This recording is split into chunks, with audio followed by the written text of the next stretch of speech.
Welcome back to Real Estate Mindset. Today we're going to talk about all of the things that are going on in Florida right now as far as massive inventory growth, what's going on with prices, what's going on with investors, whether it's institutional investors, foreign investors, what's going on with the condo crisis in Florida. And I have the star of Florida. Okay, one of the many stars. Michael's also a star. I love Michael, Jared. But we got a star of Florida, boots on the ground realtor, Jared Jones, with us today. And if you guys don't know who he is, go to his YouTube, Jared Jones. He does a lot of good, detailed, deep dive info into the Florida market. So, really happy that you're here, Jared.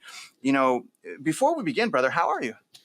I'm doing really well. I stepped back. I was not creating so much content through the summer. It's through the spring market, just because I felt like a whole lot of people, kind of matching the data. A lot of people were pushing homes in the market. And so a lot of people were calling me to really kind of help them, my team push them through the process. So kind of stepped away, but really have had reinforcements. I'm really going to push back because right now the Florida indicators across the board are boggling my mind. And I'm telling you, I think this is probably going to be one of the worst fall seasons we see in Florida, probably in a decade or more. Yeah, I agree. And you know what's interesting, Jared, and I was talking to you a little bit before we started, I have a bet with Melody, like Texas is going to be in worse shape than Florida. And we have led, and we still lead as far as price decline in most of the metros in Texas. Mm-hmm. But I can't help but get a little oh my God, what the heck is going, the trajectory, Jared, is what's blowing me away is how quickly Florida went from resilient to oh my God. It's ground zero to the housing market. So, let me ask you this question though, and I want my viewers to know, obviously you're in real estate. Obviously, you make money off of real estate. I'm a realtor as well, loan officer. I've made money as well. What type of criticism, Jared, are you getting for talking about this, for being cautious, for warning people about, hey, you guys, I'm in the business, but look at this data, red flag, warning. Are you getting any, kickback from that? Yeah, honestly, I think there's so many headlines, and like you mentioned, I'm an ardent student of data, and I've been in the real estate industry for over 20 years, and I've got a lot of time. But what is boggling my mind right now is if you look at every statistical group. Okay, so this is obviously what I'm covering on my channel. Is I'm talking about how is Florida doing in relation to evictions? How is Florida doing in relation to affordability? How is Florida doing in terms of inventory, foreclosures?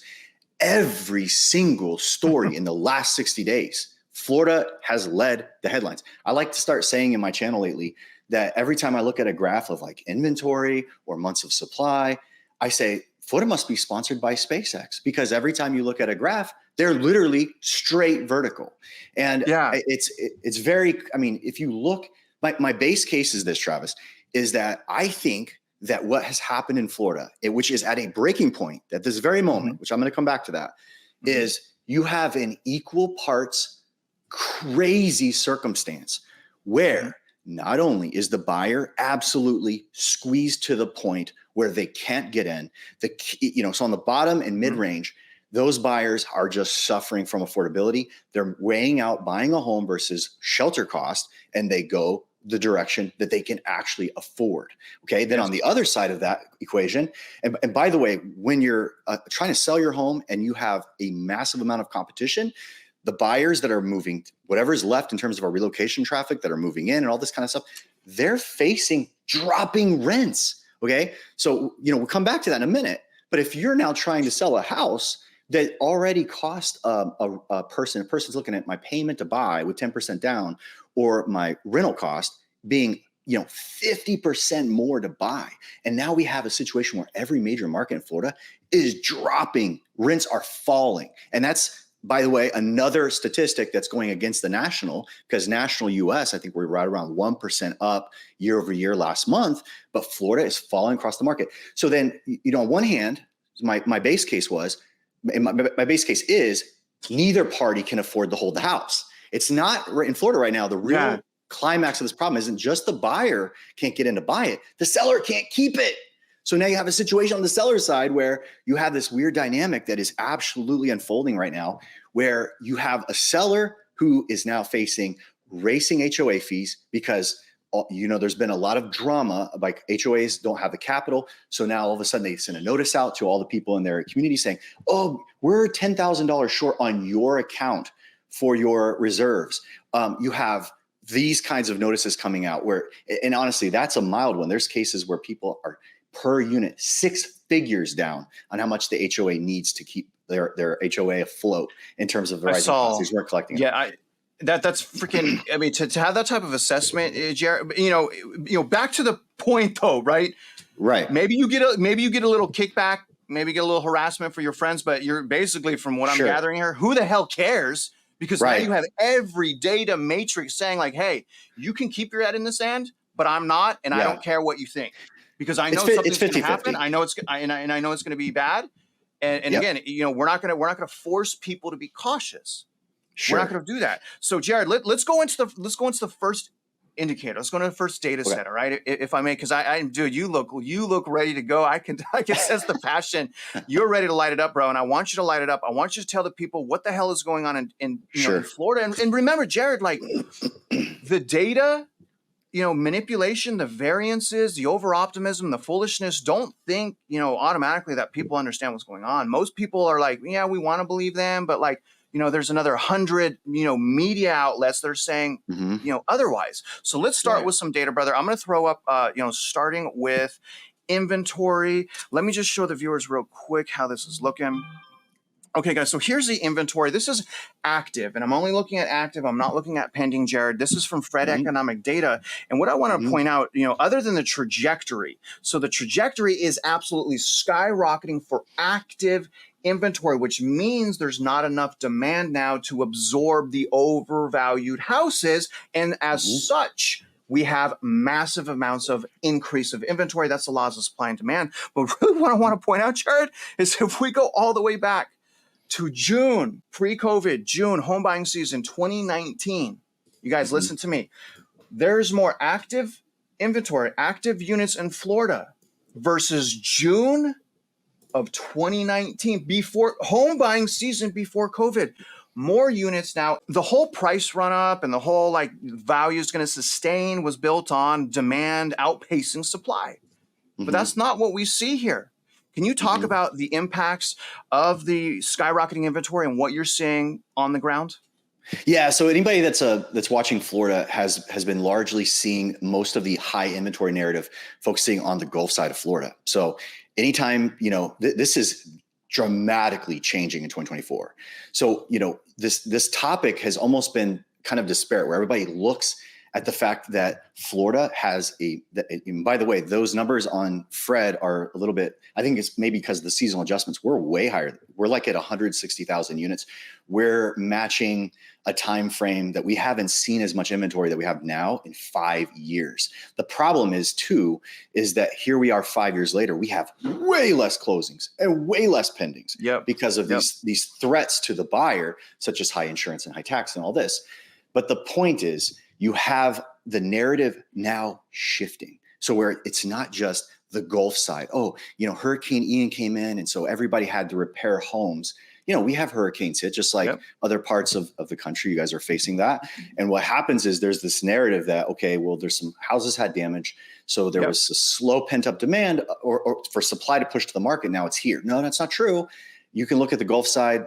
We had a decent amount of inventory kind of coming through throughout this time, but you now have statewide. Miami.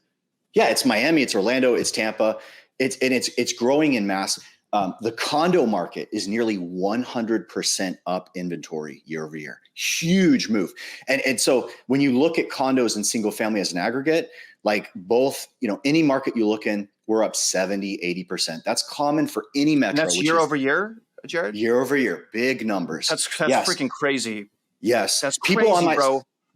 Commenters on my channel will come in from the Gulf, particularly like the more wealthier marketplaces, like in Naples, and absolutely tell me that my data is fraud. Okay, so I'm pulling data from the actual Florida Association of Realtors, which is the connection to the pulse of the entire marketplace.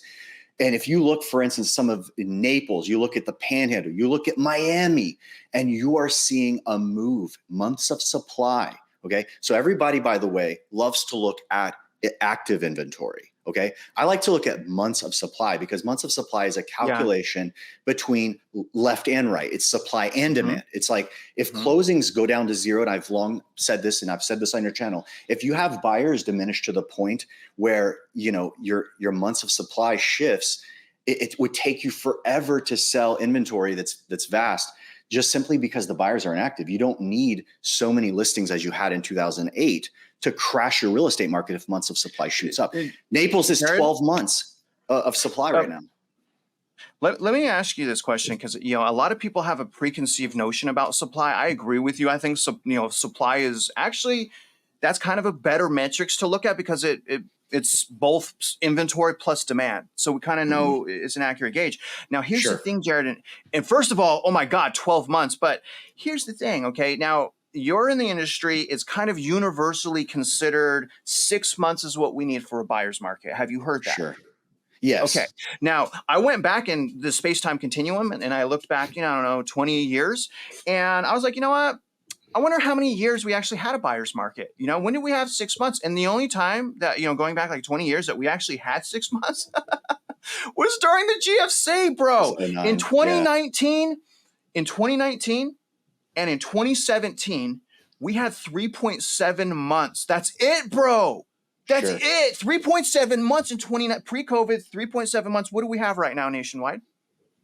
We're right around 3.7, right? 3.6. I think we're last look was about 3.5. But I mean, dude, we're this close. Yeah. I also, so I wanted to get your thoughts on, like, do you believe, Jared, that we need 6 months of supply right now for the market to change into a buyer's market? Or, I mean, it's hard for you to say that because in your market, you got 12 months.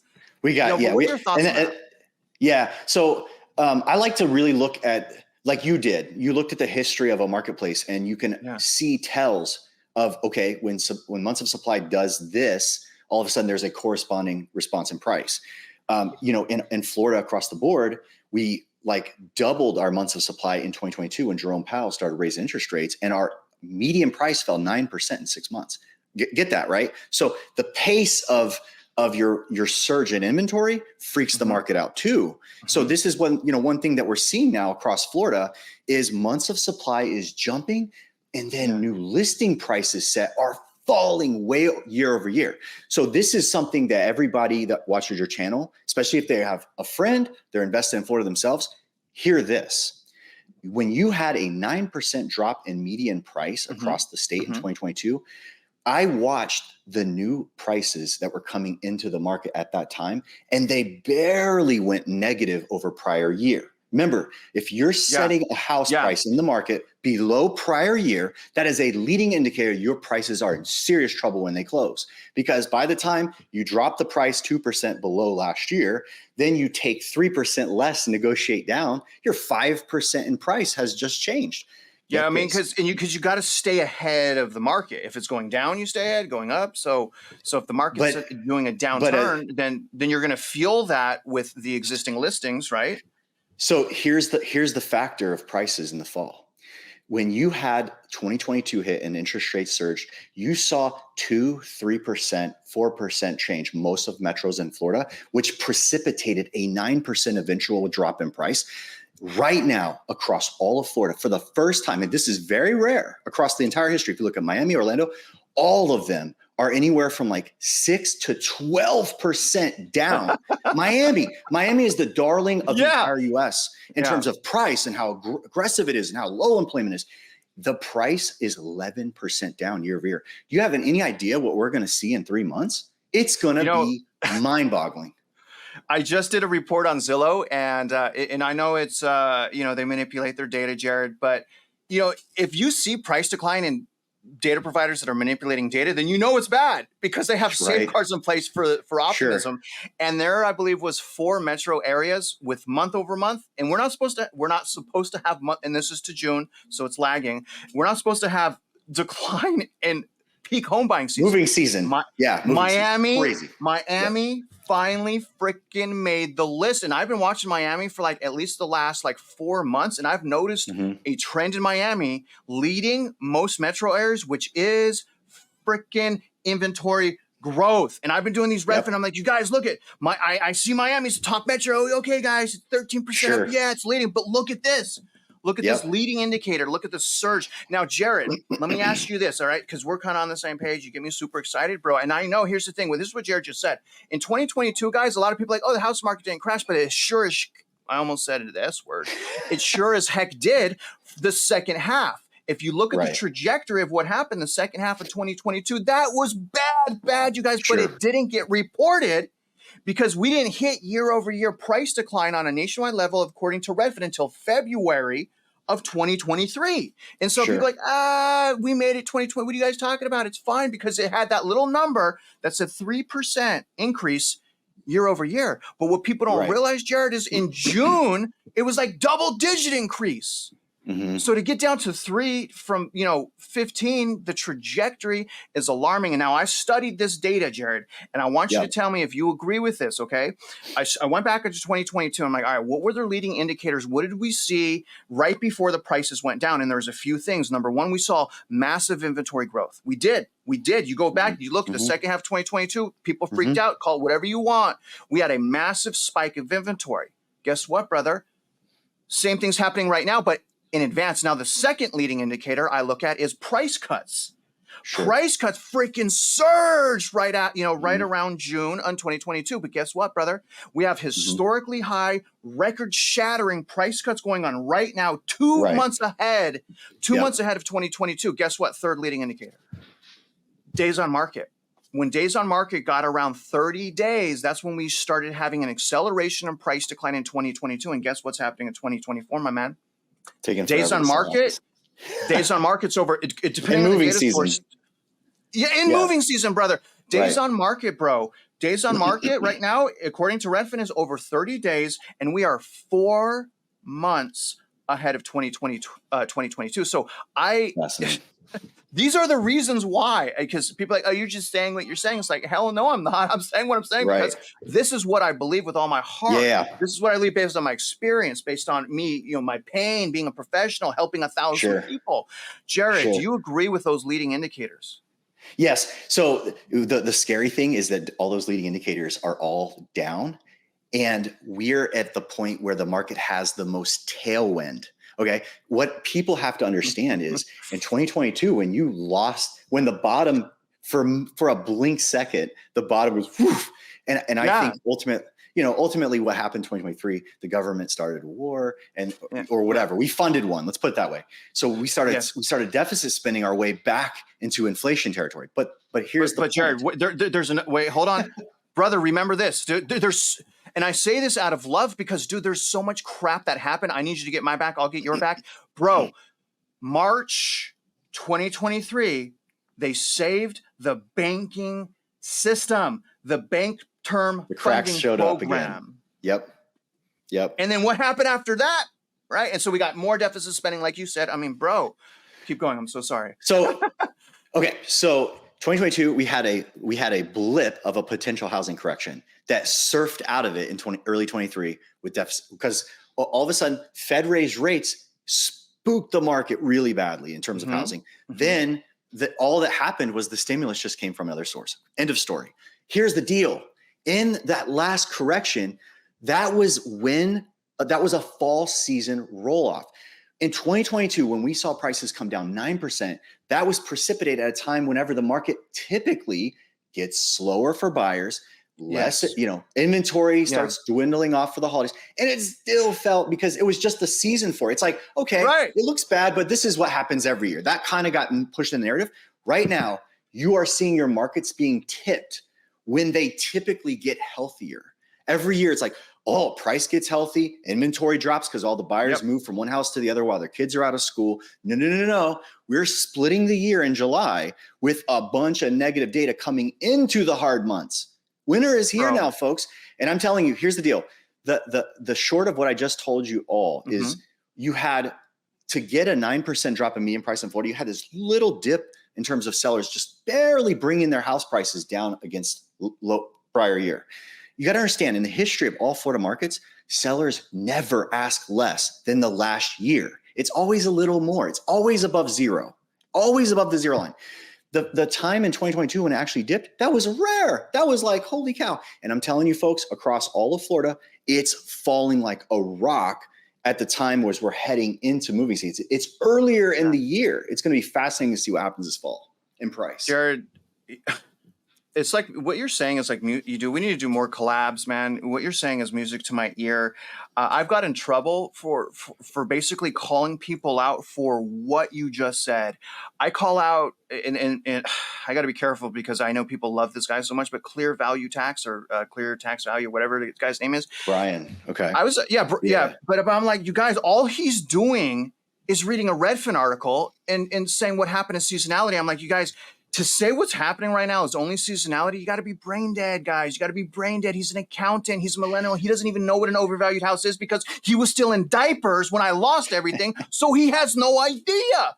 And I'm the bad guy because like, no, he's just balanced. I'm like, you guys, he's reading. He's Glenn Kelman. He's Glenn Kelman. He's just saying seasonality. Yeah. He didn't talk about the bank funding program. And I don't think so, bro. I don't think he's a nice guy. I think he's ripped. You don't think so? He just did this whole crypto profit sharing scam. You heard it here, folks. He's not a nice guy. I'm sorry, Pete. I'm sorry, guys. Let's move on. Let me move on to the next data set. Okay. But no, it's not just seasonality, but because it went down 9% during normal times of seasonal decline, people wrote it off. And that is one of the people that helped those, hundreds of thousands of people, if not millions, write it off because that's the narrative, someone was pushing. And I liked him too. But the thing is, man, is like, what do I do? Did you want to act like you want me to not say anything about? Anyways, I mean, he's just, ugh. Okay, so let's move on to the next thing here, man. This is prices. So we hear from Brian and all these other people all the time how resilient the housing market is. Oh, spoiler alert, they're full of crap. You guys, all they're going to do is push you to keep buying until they can't do it no more because everything falls apart. But let's look at this resilient housing market, Jared, okay? This is the resilient housing market right here. This is Florida. So everyone's like, oh, Florida's great, right? But look, in June of 2022, this is Redfin median. And median is not a great way to calculate value. It is easy to manipulate median. But here it is for Florida. June 2022, median was 410.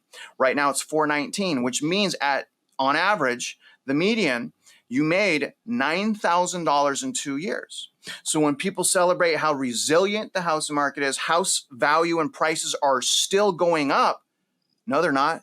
In fact, Jared, doesn't it cost, say, on a $400,000 house, it costs more than $9,000 to sell it generally, doesn't it? Oh, yeah, by far. Yeah, like 20 grand, maybe. So what are you seeing?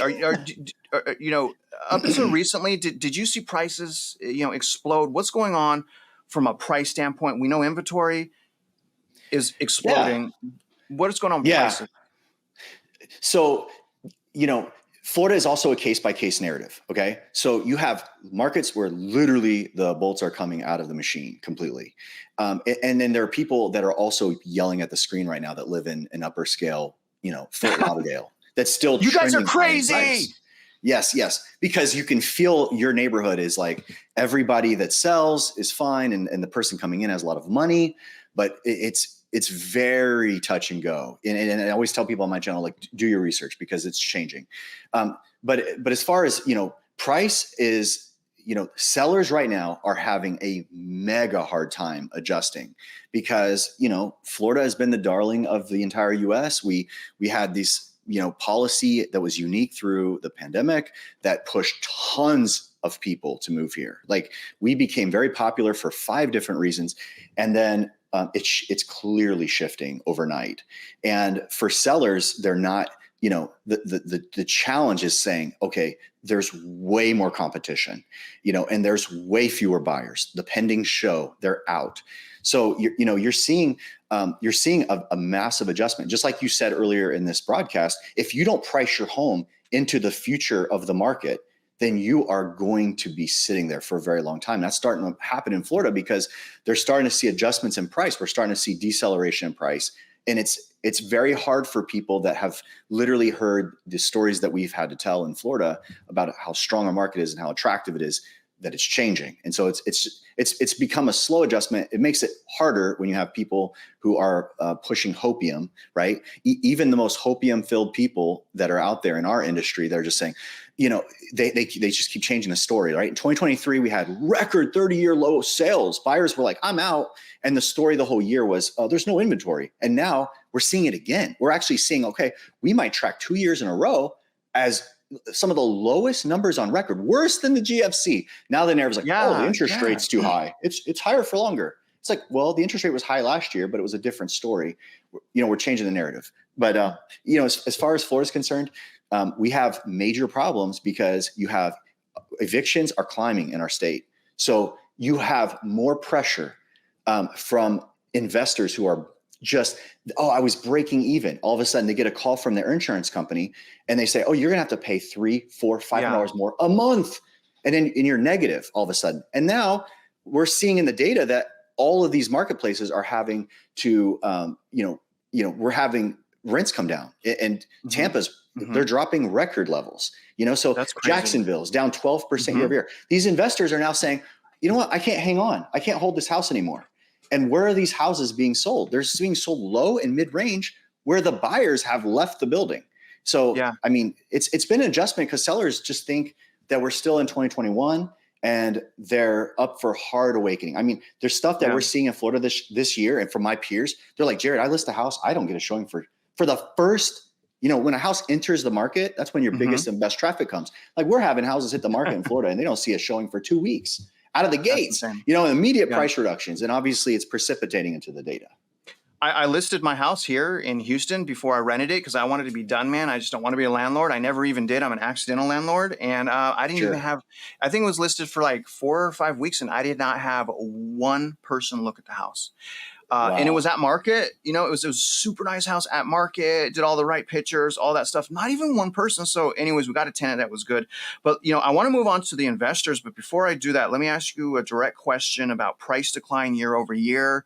Do you feel comfortable enough, Jared, giving the viewers an idea, you know, an estimate of what you think the nominal, I'm not talking real, I'm talking actual nominal price decline, if any, will be in Florida? Do you have a guesstimate you can give us? Because obviously, go ahead. Go ahead.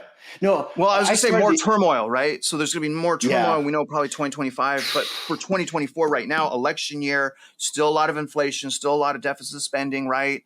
It's going to take a little bit more time for things to play out, propping up all over the place. But having said all that, how do you think Florida ends? So, well, let's pair it up to the most recent correction we've had. And that was the end of 2022. Okay. So this right now, we are in way worse of a start to the set. So our second half of the year feels way softer than entering 2022. And we lost 9% by January. Okay. So the data, the leading indicator, and by the way, if the leading indicators are right, we're going to be way down, 9%. Right. On median. It's going to be on median. It's going to be interesting to see what happens for sure. What is Florida up right now, June to June? Do you know?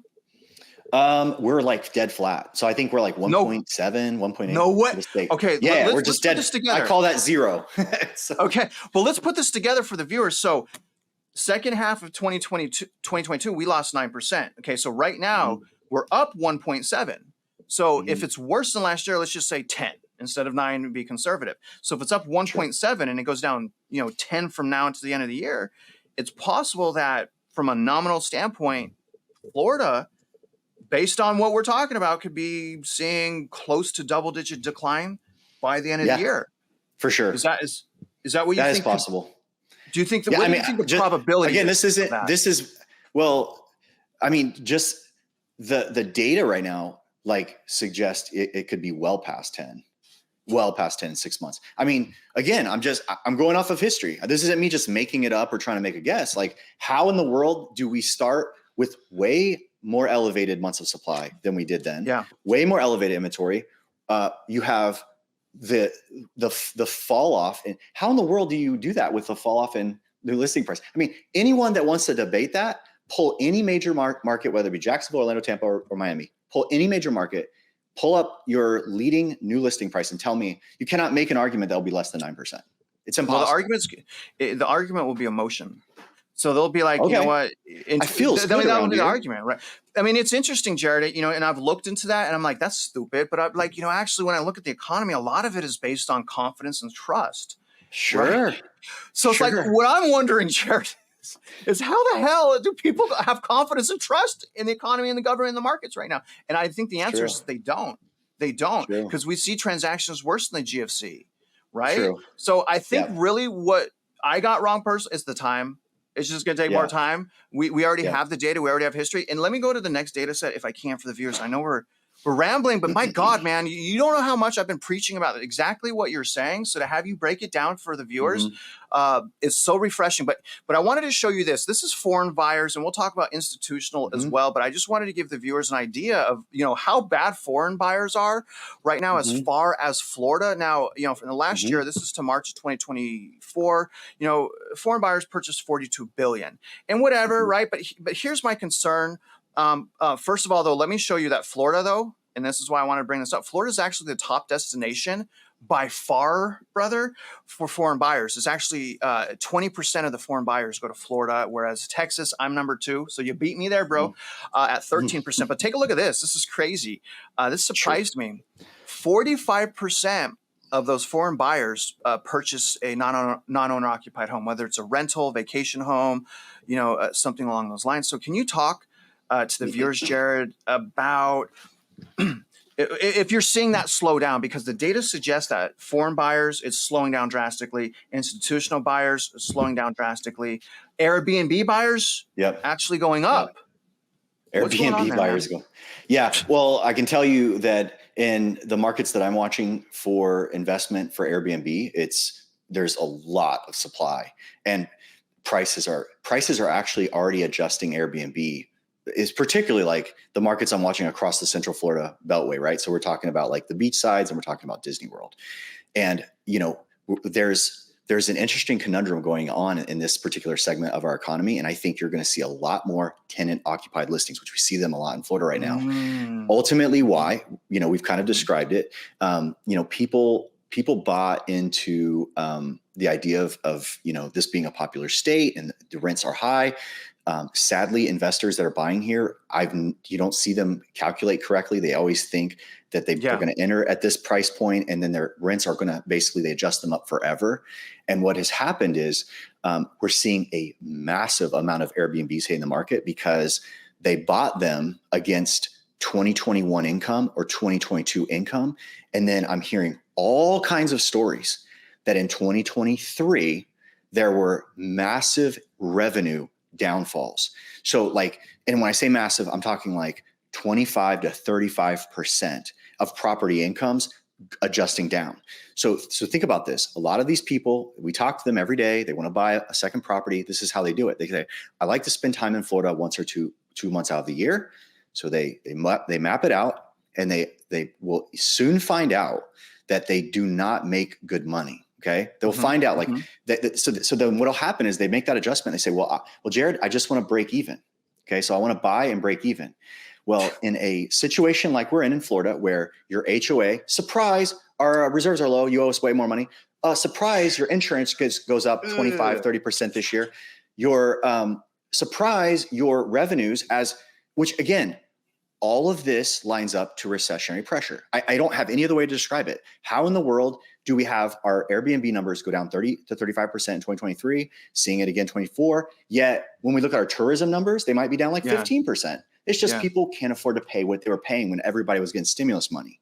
So that is creating this weird situation where people that were buying on the break-even law, like, oh, it's just my cool little pad in Florida, break even, all of a sudden they're losing a bunch of money, and then they see a year later that the sales in their neighborhood where they bought a year ago in 23 or end of 22, they're down like 10% because everybody in some of these Airbnb communities, the streets are littered with activity for sale. Like we're seeing a high move of that inventory coming back in.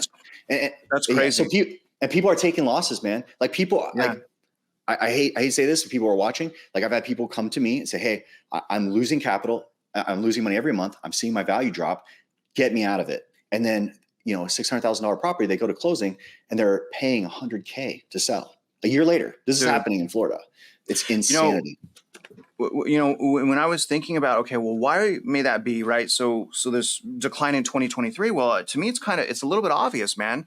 That's when property tax updates for 2022. You're always paying property taxes based on the preceding year. So in 2022, they're paying property tax on 2021, but we peaked real bad in 2022. So now they're paying that 2022 value appreciation in 2023, and they're like, oh my gosh, like that went up a lot.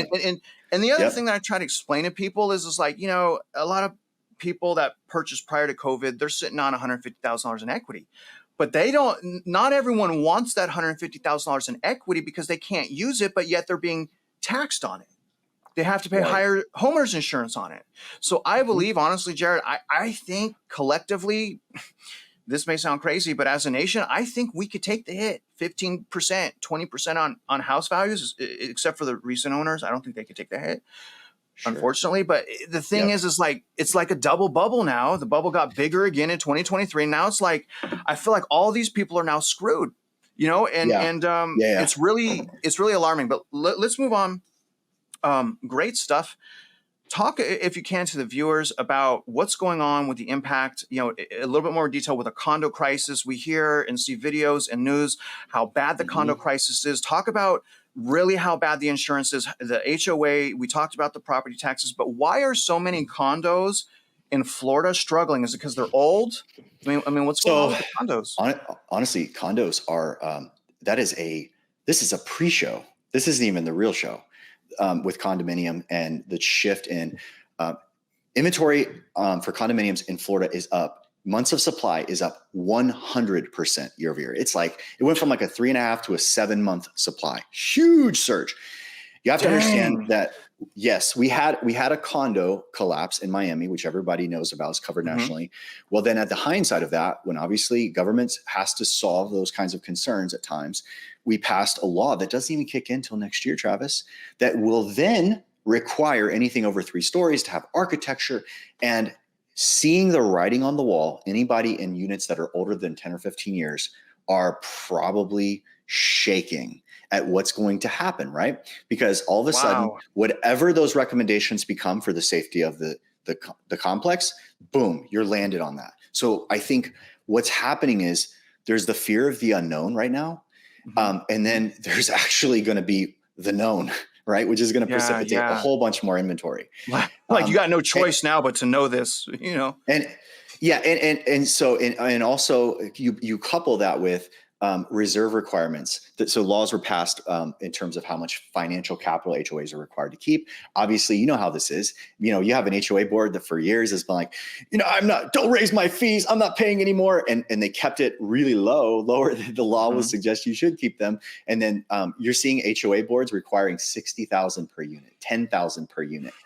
I've heard 6-figure numbers per unit behind on reserves that, hey, surprise, you have to cover this. And some of these places have insanely high insurance. So what you're having is all kinds of retirees living their Florida dream. Oh, man. They paid off their condo from their brownstone sale in New York. They own it free and clear and they can't afford to keep it.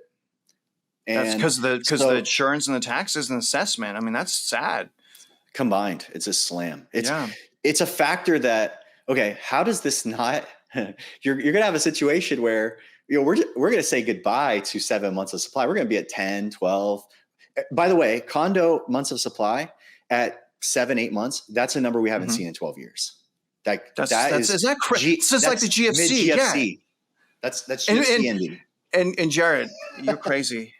You're just a doomer. You're just a crash bro. Okay, look, you see my shirt, bro? I knew I was talking to you. I was like, dude, let's get the crash bros together. I got to start watching more of Logan on Housing Wire. I need to stare at it. I need to get the full picture. Logan? Something. Dude, yeah, I had Logan on. I saw it, man. I was stoked. I loved it. Really? I mean, I thought it was too aggressive. I mean, see, the thing is like the people that are my hardcore viewers. He wants to back on, and I did run him off. But I mean, honestly, I shouldn't have done that because he gets so petty on X. It's like, dude, if you want me to treat you better, you should have treated me better, But I will say that I did it. Oh, he was talking smack. That's amazing. But he was at first he wasn't talking smack on me. He was talking smack on It's stupid. I know I'm so petty. I feel like sometimes on a community member of Real Estate Mindset, he was talking smack on him. Okay. So I jumped in the middle of it. And then he made a video. He made a video about me. He's like, let's go, bro. So I made a meme of him. I'm like, bro, don't run. So come on live. But I'll tell you, I think putting the pettiness aside, Jared, I really, people won't always agree with me, but they can lean on me to do this because I care. You really got to listen to the people that disagree with you. You really got to understand, what they're saying, why they're saying it. Is it an emotional thing? And I try to get, even if I don't agree with what they're saying, I try to get the premise like, okay, here's like the angle, here's, the concept to what they're saying. And honestly, I really appreciate it because it allows me to go on a wild goose chase if I want to, right? I can take that data set that they're using and I can actually look at it and say, does that make sense? And most of the time, brother, it doesn't. And where I find that the bulls really struggle with two things, here's the thing, they got no choice here in a minute. Inventory. Okay, so now the bulls have flipped and say inventory really doesn't matter that much, even though their whole premise was inventory. Okay, fine. And then the second thing that they cannot get around, never, not even Logan couldn't answer this. Income growth.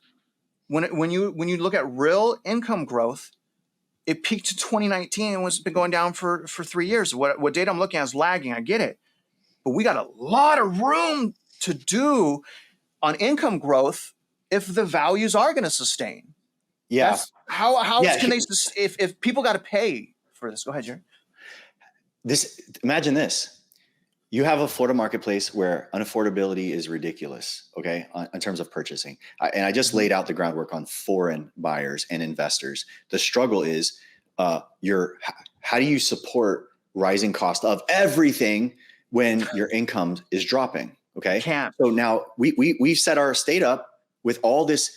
This is why this is the most scariest bubble for me right now, is because we set our state up over the past 3 years. We came through the through the Rona, and we had our governor do things completely contrarian, which for a moment in time, everybody loved it. No matter which side you were on, you probably ran to the state for those reasons.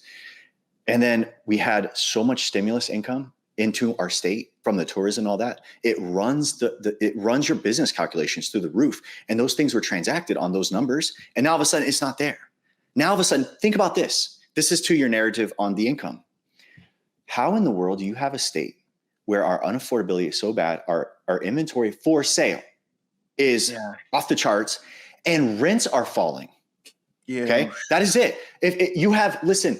We are the state with the whole narrative is you're a renter now, and our rents are falling. Like everybody's going the renter route, saving money, and they still can't pay the tab. I'll give you that, man. Why? That's recession. It's an income problem. But when I look at like the issues, irrefutable. When I look at the issues on a state level, it makes me think there's going to be a depression because of how really, really broken things are, because the states can't even run with the higher property taxes, with all of this development, with all this building. And then now with more commercial buildings going to foreclosure and more projects stopping, that's less tax revenue. And now with, the homeowners, like, it's just, you know what? Here's the thing. I'm going to give you this, Jared. I want to give you this because I'm always like, remember, like Texas versus Florida. I've been beating, you guys, Texas has been beating you guys out from price standpoint. But here's the thing that concerns me about what you just said. And one of the ways I think that Florida actually can surpass Texas, I don't think people understand, Jared, how important what you just said was about rent decline. Rent decline is so good for us as consumer citizens. But it will wreak havoc on all the investors and any type of person that's renting out a house. It strangles, it cripples them. That will put pressure on regional banks. I mean, that will put pressure on the state and counties. I'm worried, bro. I'm worried. Properties with falling rents. But you guys got us on. That's what I'm saying. Rent doesn't go down. So the fact that it's going, because it's so crazy. It didn't go down the last time. But because why? Because people, instead of buying, they rented. So we have less transactions of people buying. That means more people are renting than the GFC, and rent's still going down, brother. That tells us it's not sustainable. It's not sustainable. Yeah. So I'm sorry, man. I get excited talking to you. Yeah. It's crazy. It's crazy. Yeah. Yeah, Oh, man. that's the scary part is the revenues are dropping in the face of high cost. Okay, so you Yes, have yes, carrying 100%. cost up, you have income dropping at the exact same time. It is the literal definition of going out of business for investors in real estate. Okay, Yeah, now yeah. what buckles in that circumstance? There's no other buckling than price. The only way you can lower costs in that equation, I have to carry insurance. I have to pay for the HOA.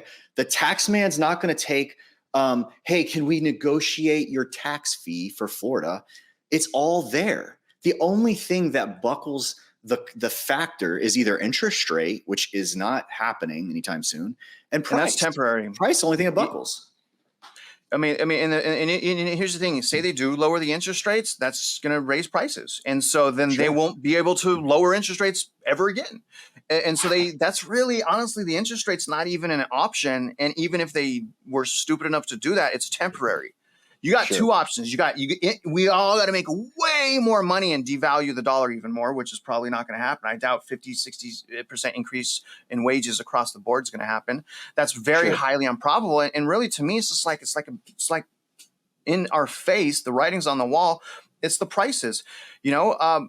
The timing has been bad for a lot of people because it's been unaffordable since about 2021. So people are like, well, it's taking so long, it's not going to collapse. You guys have been wrong the whole time. But again, it's all narrative. We looked at the price. People say all the time, except on this video, how resilient Florida house market has been. Prices keep going up, but we just looked at in 2 years, average is $9,000. That's it. And that's just the average. And that data that we reviewed is proprietary. They're using price buckets. It's not even true median. What do you think's happening? Jared, what do you think we can? I'm countering you because I actually want to hear your opinion before we switch gears. Yeah. Do you think the market all got super excited because after we got like 2 months of write down on the CPI, it's like, oh, the coast is clear. So like, do you think we're getting a cut in September that everybody's predicting? The market's 100%. Are you with that, or do you think there's any variable that doesn't happen? Just curious. I don't think it matters. Okay. So I mean, let's think about it. It's bad news even if they cut it, right? So remember, we said no. This is why we said earlier. I mean, we talked about earlier, and I was like, man, it is an emotional thing because most of the economy is run on trust and confidence. Okay, so that between you and I, we're professionals. We know, first of all, the federal funds rate doesn't track residential mortgage rates, but let's just say it did. Let's say they cut a quarter basis points on the federal funds rate. What would have to happen is the 10-year would have to drop substantially for that to make a difference on actual payments. Yeah, because if my payment goes down 0.25%, my mortgage payment may only go down $50. Well, it's $1,000 higher than 3 years ago. So what's $50 when it's $1,000 from 3 years ago? People forget where we came from. Right.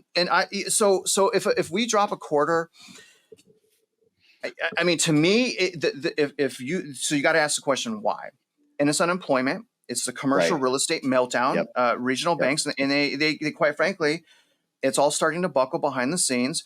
But I think the biggest thing, Jared, 100%. Is the unemployment. I think the unemployment is worse than what they're reporting on the U3. I think that we're going to eventually see that data change. They're going to revise the data.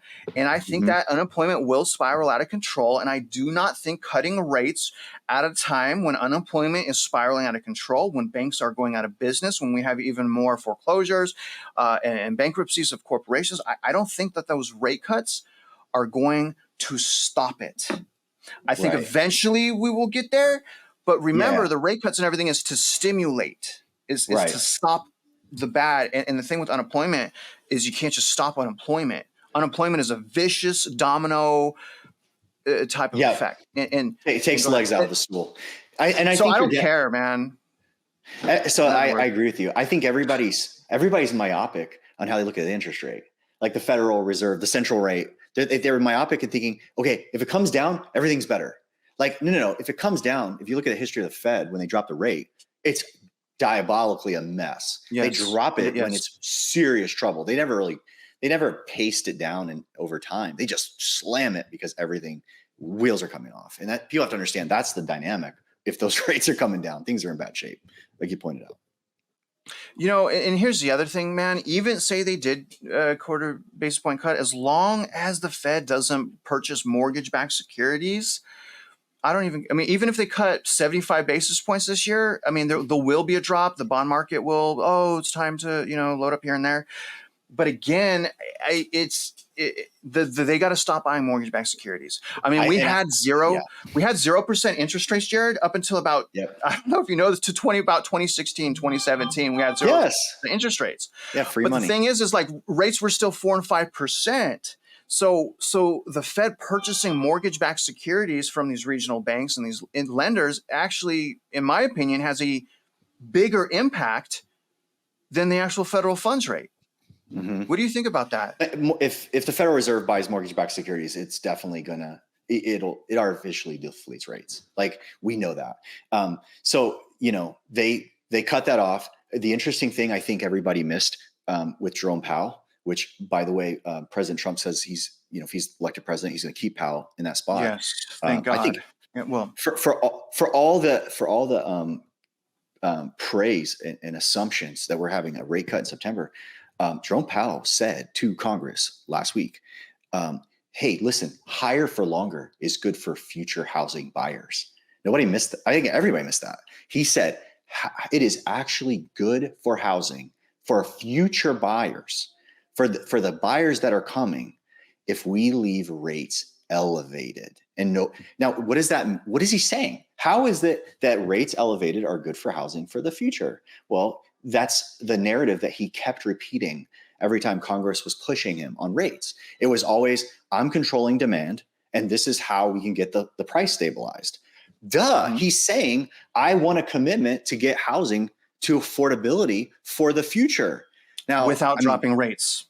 And if he's committed to keeping demand, under constraint, keeping demand down to, ultimately you can't see this any other way, that, he wants to see much higher inventory, slower demand, and affect prices in the end. So, I listen to that and I'm like, I don't know that you can just count on September. I think the market gets all hyped up, and you're right.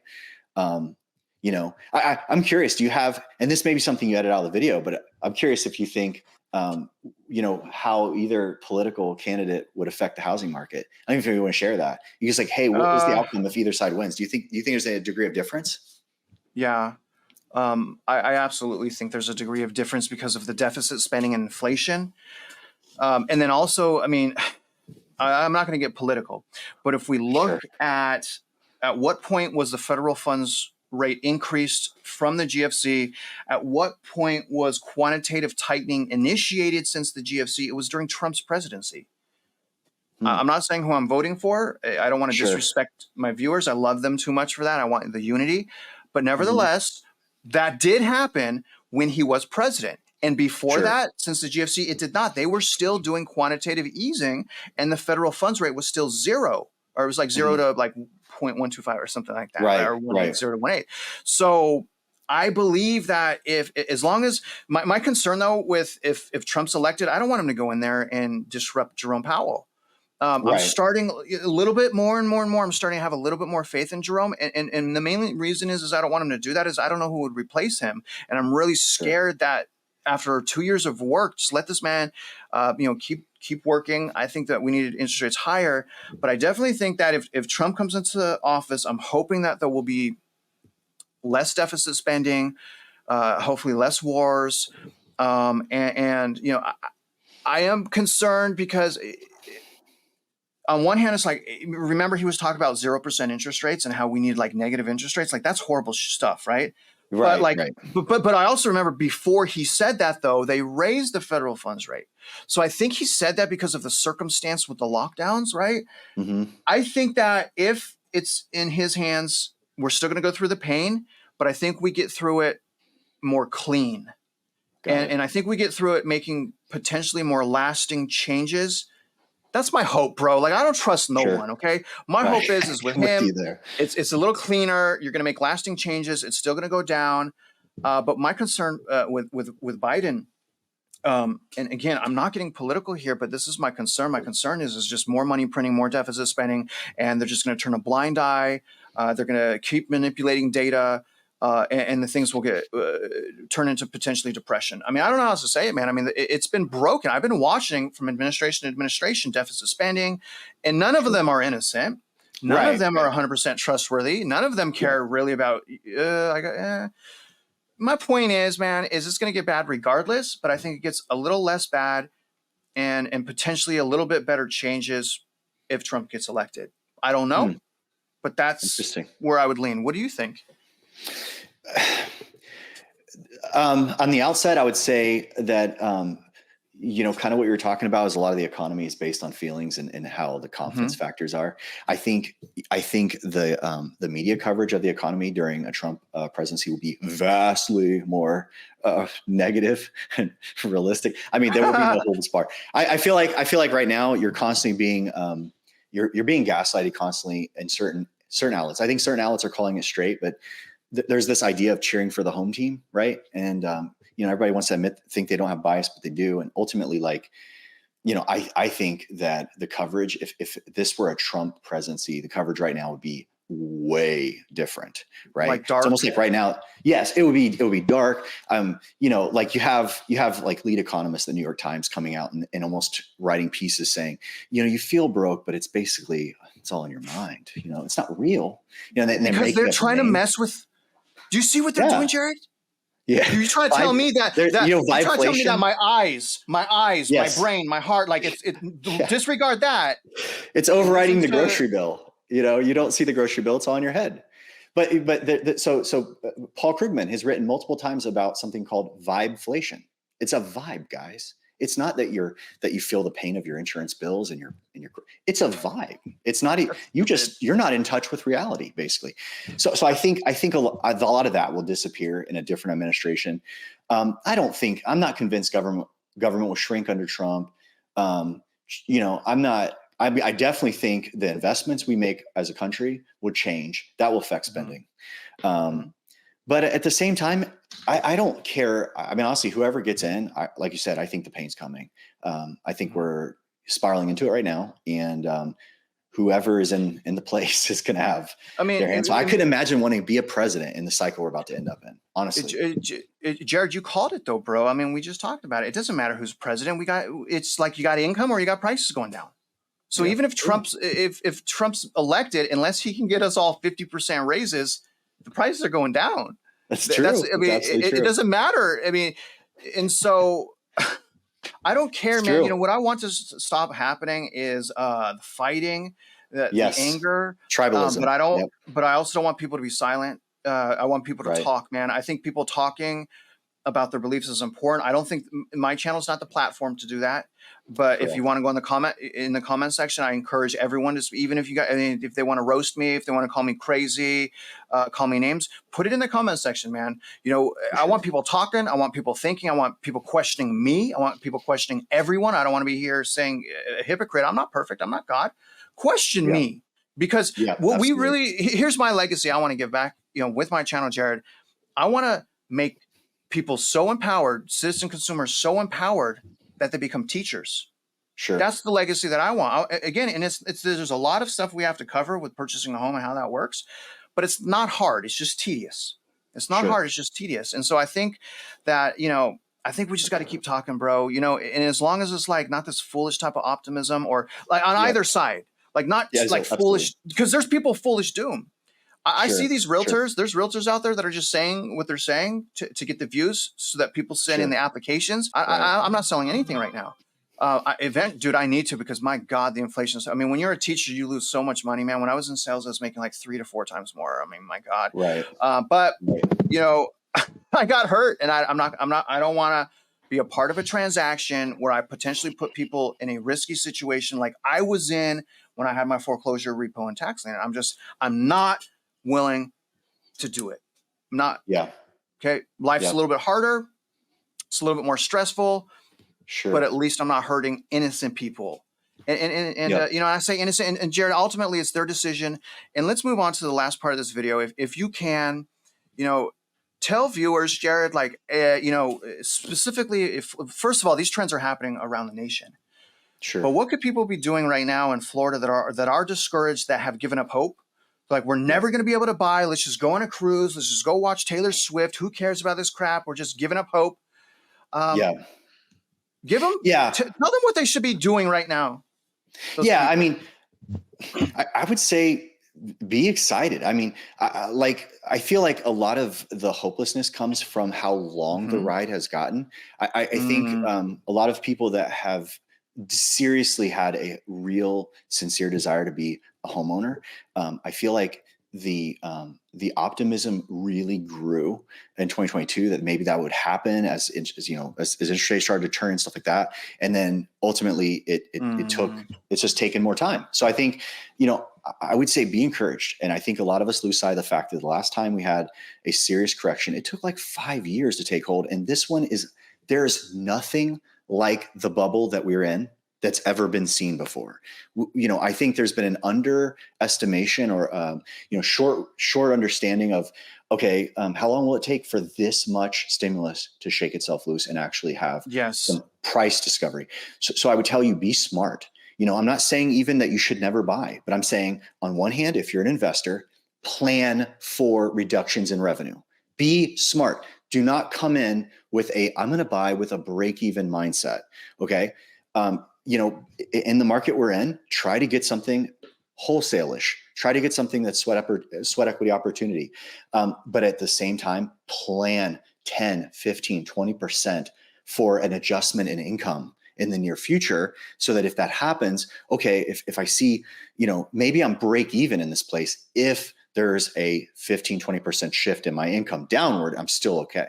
So I would tell you, be smart about it. And then on the buying side, there's a subjective reality here about this idea of like, hey, should I just stay out of the market? No, that's not for everybody. I mean, some people go crazy if they're going to be in a rental situation even now.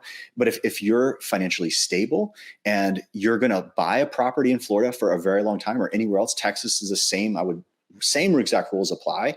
That if you have a long-term goal to own, then that's not a bad plan. If you have 10 years of time that you're thinking of, you're not going to be house poor in terms of how you're buying the property, the rates, the factors that are involved in your purchase, then you're going to be fine. But do it eyes wide open, and never, I'm seeing a lot of, unfortunately, a lot of people that are getting in on the low and mid range now, they're using down payment assistance. They're putting very little skin in the game. Their loan files are duct taped together because they've had a bumpy credit past.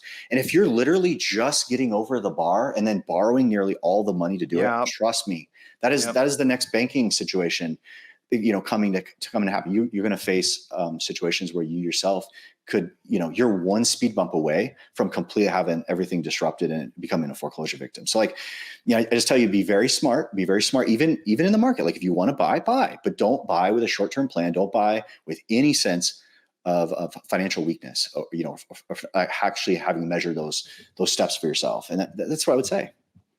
Yeah. I try to explain to people too. I mean, first of all, don't buy.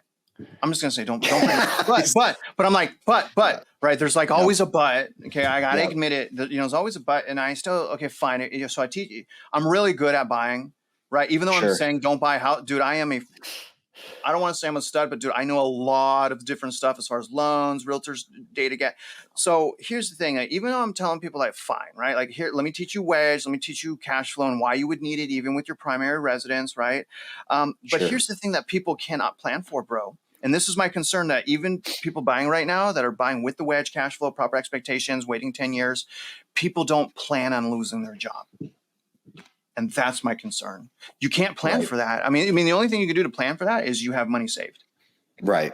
And that's my concern, man. It's really kind of almost impossible to know if I'm going to be working with the same employer a year from now if we're under quantitative tightening, because the employers don't tell the employees what's really going on. In fact, the mortgage company I worked for 10 years, 3 months before they went out of business, 3 months, they had an employee appreciation dinner for all the people that were there for 5 years or more. And they had these shoes like, guys, we love you. We're family. And 3 months later, kick rocks, get out of the office. You get no severance, suckers. Dang. And I'm just like, why did you could you just have like not done the appreciation party? Because like, how does that make you feel?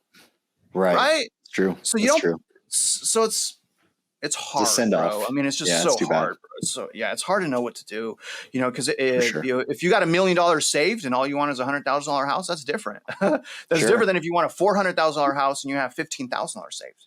For sure. So yeah, and if you got to sell a house and move to another market, I mean, there's paying accounts. You get 5% on your cash, so you can take your equity, move it over. You're making $5,000 a year on $100,000.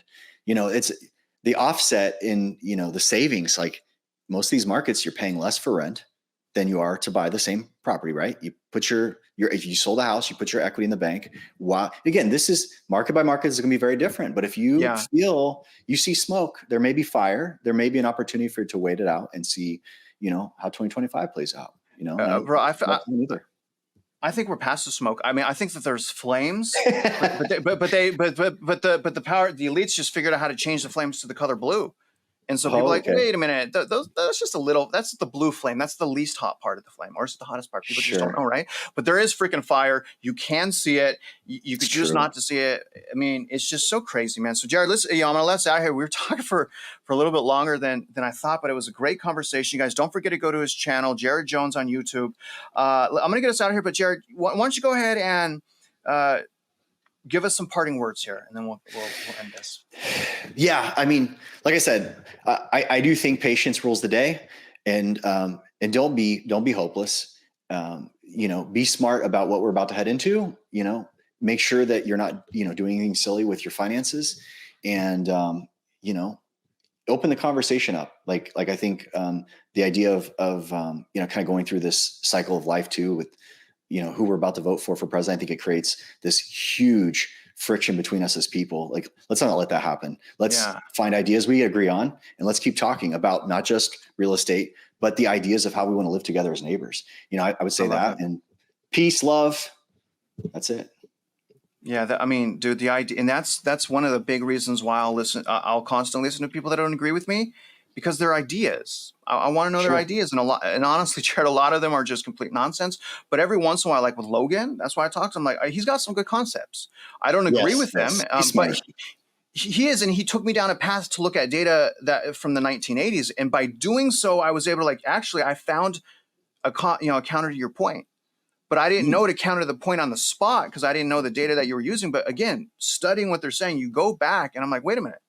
It didn't happen the way you said right here. So it can happen differently than what you're saying.